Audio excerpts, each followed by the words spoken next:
Hello बच्चों, let's see this question and here this question say evaluate the role of MNCs in the economic development of country।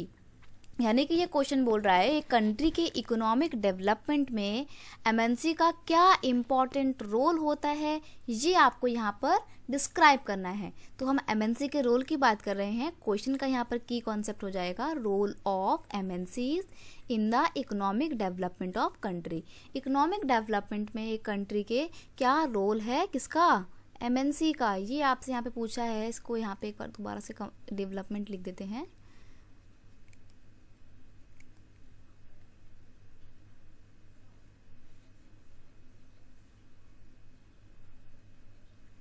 Okay, अब ठीक है।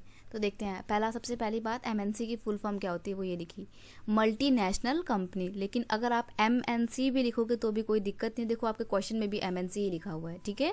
तो MNC companies या multinational companies play an important role in the economic development of a country by the following ways. Number 1, these companies come up with the bulk investment of foreign capital in a country, that's how they promote the growth of trade. यानी कि ये जो company होती हैं, MNC company होती हैं, ये क्या करती हैं, ये बल्क इन्वेस्टमेंट के साथ आती हैं। यानी कि बहुत ज़्यादा अमाउंट में पैसा किसी भी देश में आकर क्या करती हैं, इन्वेस्ट करती हैं और फिर अपनी बिजनेस को सेटअप करके इंडिया के या किसी भी कंट्री के वहाँ के लेबर्स को इस्तेमाल करके अपनी प्रोडक्शन को बढ़ाती है और अपना प्रॉफिट बहुत ज़्यादा अर्न करती है। तो इस तरीके से ये कंपनी के इकोनॉमिक डेवलपमेंट में योगदान देती है क्योंकि लोगों को जॉब्स मिल रही हैं।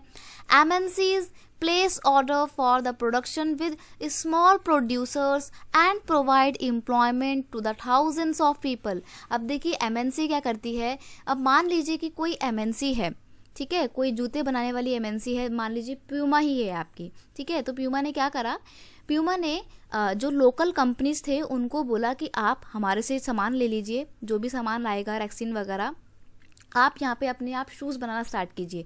तो फैक्ट्री यूनिट उसने इस्टेब्लिश कर दी। स्मॉल यूनिट तो ऑलरेडी थी, बस वहाँ पे उसने ऑर्डर दे दिया एमएनसी ने। अब स्मॉल प्रोड्यूसर्स ने क्या करना स्टार्ट किया, शूज़ बनाने शुरू किए। शूज़ बनकर जब तैयार हो गए तो उसको डिस्पैच कर दिया गया कहाँ पे, एमएनसी में। और फिर एमएनसी में ले जाके उन शूज़ के ऊपर प्यूमा वालों ने अपना स्टैम्प लगा दिया, अपना ब्रांड नेम को पब्लिश कर दिया और उस तरीके से फिर उन्होंने उसको प्यूमा नाम से बेचा।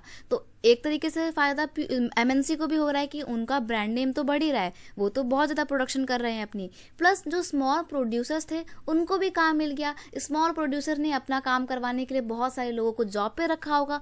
तो ऐसे करके क्या होता है, बहुत सारे लोगों को एम्प्लॉयमेंट भी मिल जाता है। और जब सब लोगों को जॉब मिलेगी, किसी को पॉवर्टी को फेस ही नहीं करना पड़ेगा, लोगों का लिविंग स्टैंडर्ड भी हाई होगा और फिर क्या होगा, कंट्री की इकोनॉमिक डेवलपमेंट तो होगी ही होगी। नेक्स्ट है आपका, the interlink market all over the world. यानी कि ये जो एमएनसी होती हैं ये क्या करती हैं, हर एक कंट्री का जो मार्केट होता है ना उसको इंटरनेशनल मार्केट से जोड़ देती हैं। यानी कि हर एक कंट्री के मार्केट को आपस में जोड़ देती हैं। तो ऐसा नहीं कि कोई कंट्री बिल्कुल एनाइनेटेड फील करेगी या अपने आप को बिल्कुल अलगाववादी फील करेगी, ऐसा नहीं है। सबको जोड़ने का काम करती हैं। तो जब सब लोग मिलकर काम करते हैं तो आपको तो पता है एकता में तो बल होता ही है। तो सब लोग बहुत ज़्यादा सफल होते हैं, कंट्री का ग्रोथ भी होता है, प्रोस्पेरिटी भी आती है, प्लस लोग भी क्या रहते हैं, खुश रहते हैं। तो इस तरीके से एमएनसी का बहुत इंपॉर्टेंट रोल होता है कंट्री के इकोनॉमिक डेवलपमेंट में। I hope you understand it well. Best of luck.